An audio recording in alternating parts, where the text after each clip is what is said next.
Hi guys, we're gonna jump straight into Rochelle now. So fun stuff.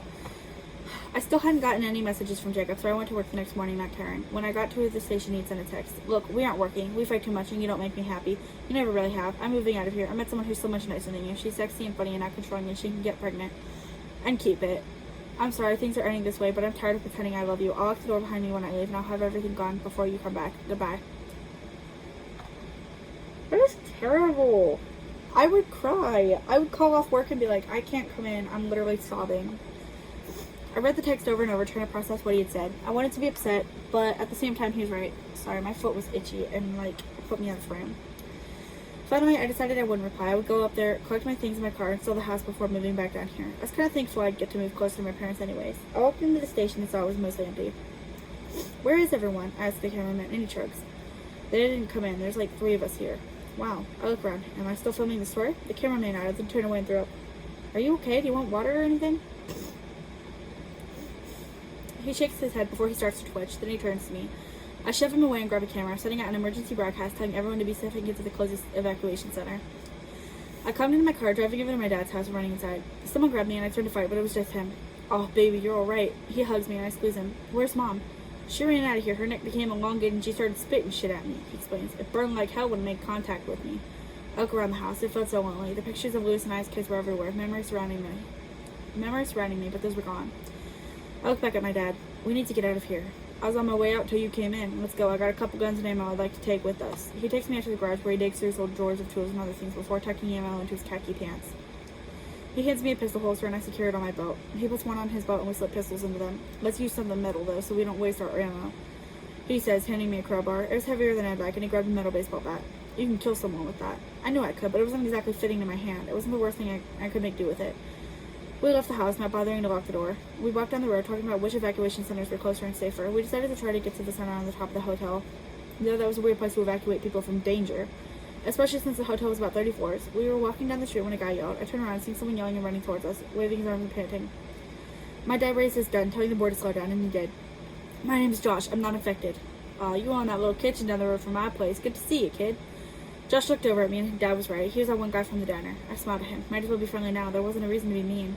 He smiled. Hey, I saw you not too long ago, didn't I? I nod. Yeah, I think you did. It's nice to see you doing well. How are you holding up? He shrugs. I'm good for what it is. Thanks for asking. Are you guys okay? Not bit or anything? Dad shakes his head. We just started walking, so you caught up with us. My name's Coach. All my friends call me that. My own daughter does too. Sometimes, so you might as well too. Josh nods. Nice to meet you, Coach. And you too, miss. My name's Rochelle. Where are you heading to? He shrugs. I don't know, to be honest. I went to check on my parents, but my brother's truck was in the neighbor's house and both were destroyed. I searched the truck and my brother was missing. I hope he's okay, but I don't know. My parents weren't home. My brother was nowhere in sight. I think my sister's gone. Hey. Coach put a hand on his shoulder. It's gonna be okay, son. Don't cry. You gotta be strong. Wherever they are, you gotta be strong for them. Don't let those damn fools get you like that. Josh smiles weakly, but I could tell he was hurt. I felt bad. I had my dad, but he had no one. I wondered if Louis was okay. The virus had hit Pennsylvania before anywhere. I put a hand on his arm, and he glanced down at me. I see goosebumps rise on his arm, and I remove my hand, saying, it'll be okay, Josh. We'll figure things out. He nods. We'll get through this. Where were you off to? Coach smiles. We were heading to that evacuation center on top of the hotel. We were hoping to get out of here. One of them. Somebody does. Josh nods. Sounds like a plan. Can I come with you? Of course. I smile. The more the merrier.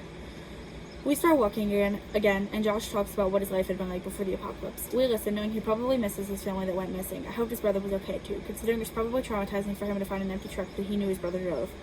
I feel bad for him, discovering that the brother he was talking about was the guy who was with him while they enjoyed Sundays. Josh was smiling as he reminisced, and the coach nodded along as we broke off the run and walked through houses. Excuse me.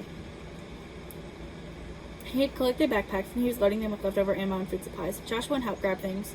Or Josh would help. No, he wouldn't. He would. Josh would help grab things, continuing to talk about Ellis, his brother. I think Ellis is a weird name for a boy. A weird name in general, but it was different. He sounded like a good kid, and like he needed help figuring out the real world. After filling our backpacks with supplies, Coach leads us into the woods, hiking through the greenery and clearing the path. We make our way to a small clearing, and Coach looks around and smiles. I used to come hiking here when I was just a boy. There's a spot we can build a fire if need be, and there's plenty of room for us to lay around. I looked around at the trees encircling us, panic suddenly filling my heart. We were in the middle of nowhere with blood-hungry people all around us. Who knows where they had migrated to? Josh was looking around in amazement. He seemed familiar with these woods too. Of course I wouldn't be. I'm not from around here in any way. We set him in the small fire pit Coach had put together, and he said he wouldn't be lighting one until nighttime at the earliest. Josh sat next to me and he nudged me. How you feeling? It must be terrifying being down here without knowing many of us or not knowing where to go. I shrugged. It's not the worst thing ever. Besides, I know you guys have internal maps of this place, so I'll be okay. He smiles. He was kind of cute, but never really in a way I would date. Besides, he was younger than my brother. That would just be weird. I won't let anything happen to you. Coach is your dad, isn't he? I smile. I don't want to say anything that goes too far. Yeah. When the apocalypse hit the news station I was at, I drove over to his place to see how he and my mom were doing. She was nowhere in sight, having run off or something. Dad was there, and he was gathering things to leave. He was happy to see me alive and well. He thought he had lost everyone. And at that age, you could see why. I mean, he'd be so out of this all by himself.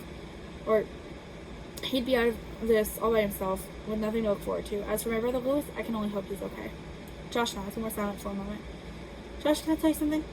He nods. You can tell me anything. I smile. I hope your brother's okay. I often think about how I had my dad with me and you're here all alone. I hope Bella's made it out of here all right. Who knows? Once we get to New Orleans, he might have a house waiting for you. Josh smiles at the thought.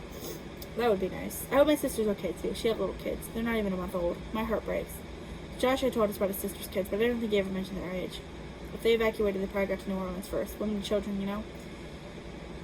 Yeah, but I just wish she'd been more in contact with us before this thing happened. Hell, she might have died a while ago. We wouldn't have known. I'm sure things will be okay. We just have to be patient, stay positive enough to think clearly. Don't do anything bad or do something you'll regret. He nods again. I won't. Thank you for thinking of him. Alice doesn't really know a lot about life.